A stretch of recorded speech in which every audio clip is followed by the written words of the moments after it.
just the way life is set up. There are a few things in life that I'm completely sure about. For starters, the only thing that's constant in life is change.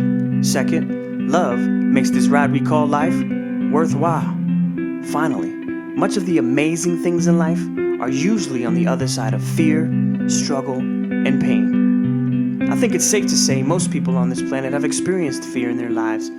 Some common fears might be the fear of asking someone out on a date, losing a job, breaking up, chasing a dream, failure, speaking in front of a crowd, and of course, a fear of death. In my experience, during the 39 times I've been around the sun, I've come to know that most of the yummy parts of life seem to be on the other side of fear, and that most of the joyous moments in life seem to be on the other side of pain. And life, a life filled with gratitude seems to be on the other side of the struggle.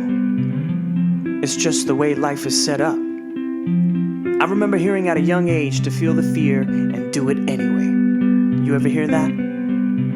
One memory comes to mind when I think of this. There I was, at the piano in front of the entire school. I believe I was 12 years old and getting ready to play Für Elise by Beethoven for the school talent show. I had been so nervous prior to going up there on that stage. My hands were shaky and my stomach was in knots. I could see my mother in the crowd staring at me with a proud look and giving me a head nod that told me I could do this. As I began to play, shaky hands and all, the off notes traveled throughout the entire gym. Discouragement hit me like a ton of cinder blocks and I slammed my head on the piano, feeling the heaviness of shame and failure. I could hear the entire crowd simultaneously take a deep breath in, shocked by what just happened in that little gym. Warm tears rolled down my face like summer rain on a window. I ran to the side of the stage where my mother was standing and crashed into her. I just wanted to go home at that point. I could hear a few people in the crowd cheering me on to try again. It was then that my mom picked my face up with her comforting hand and told me, "James, we only fail when we stop trying." I was scared to go back out there and give it another shot. But for some reason, my mother's words were like the jumper cables to my battery.